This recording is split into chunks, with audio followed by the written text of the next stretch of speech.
1, 2, and 3.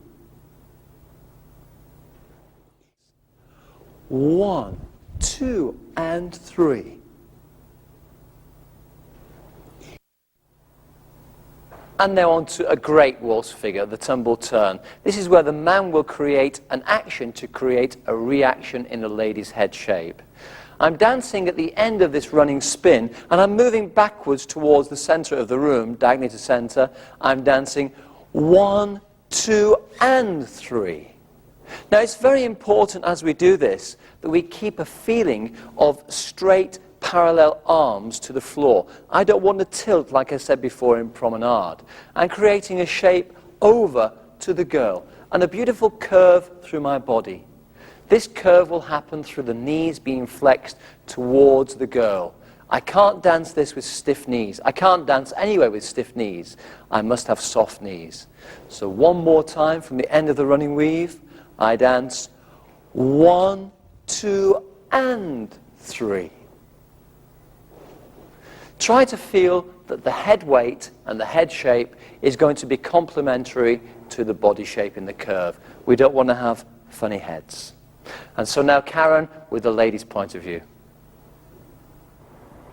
And now to continue into the tumble turn for the lady. I'm starting at the end of my running weave with my weight on my right foot.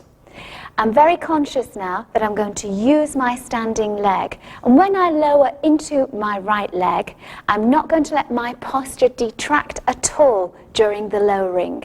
So I'm very high up on my right foot, on the toe, and I lower, keeping a very vertical posture through this standing position. At the same time, I'm going to increase the pressure through my leg and foot so that this first step will be quite a powerful step for the lady. If I come back, I'm using my right foot. This action here is a strong heel action for the 1. And I'm trying to produce a curve from my back foot right the way through and project my body weight forward. Quite a common fault for the lady is after the running weave is to drop the body weight backwards into the tumble turn.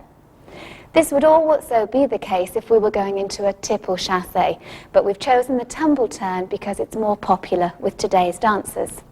So I'm standing on my right foot, lower through my standing leg, divide my feet through the transfer of my body weight for the 1.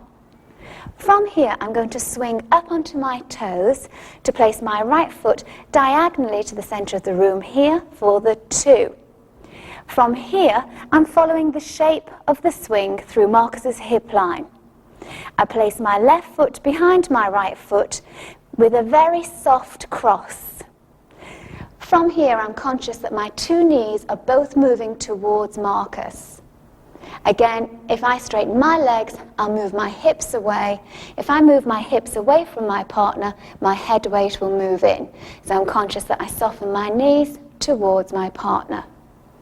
So from this position here, from the 1, 2, and I continue to pressurize through my left foot to complete the turn into my right foot.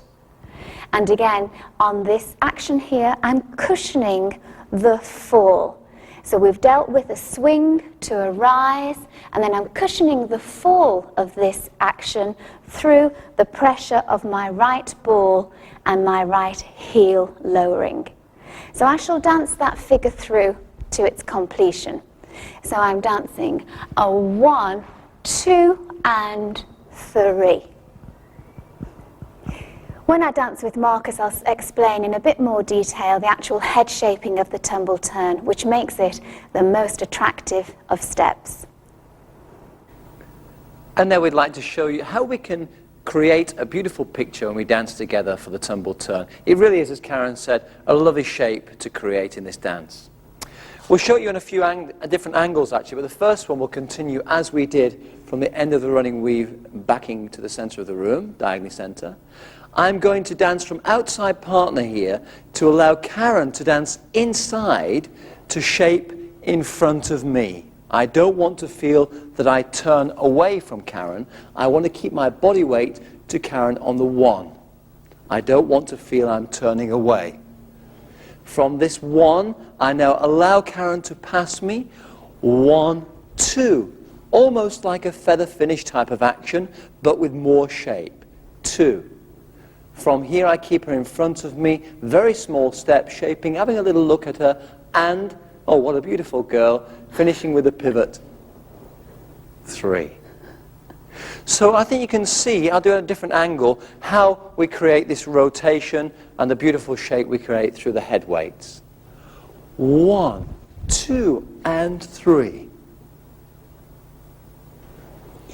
I'm very conscious of, as lady, to dance this, that the base action is very small. Subsequently, the upper body action looks enormously big, and it's a circular action.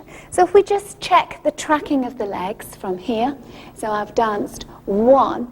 I'm very particular now to place my left foot right underneath my right shoulder, because again, this will enhance the depth of the circle in the upper body. From here again, using strong foot action to push out of that step and into the right foot. So the idea is that the very small base will turn a very large upper circle. And this takes a lot of practice because it's the strength of the foot action and the body connection which will enable us to fulfill this step. I think my key points on this figure is to keep the girl in front of you at all times. Don't try to turn away.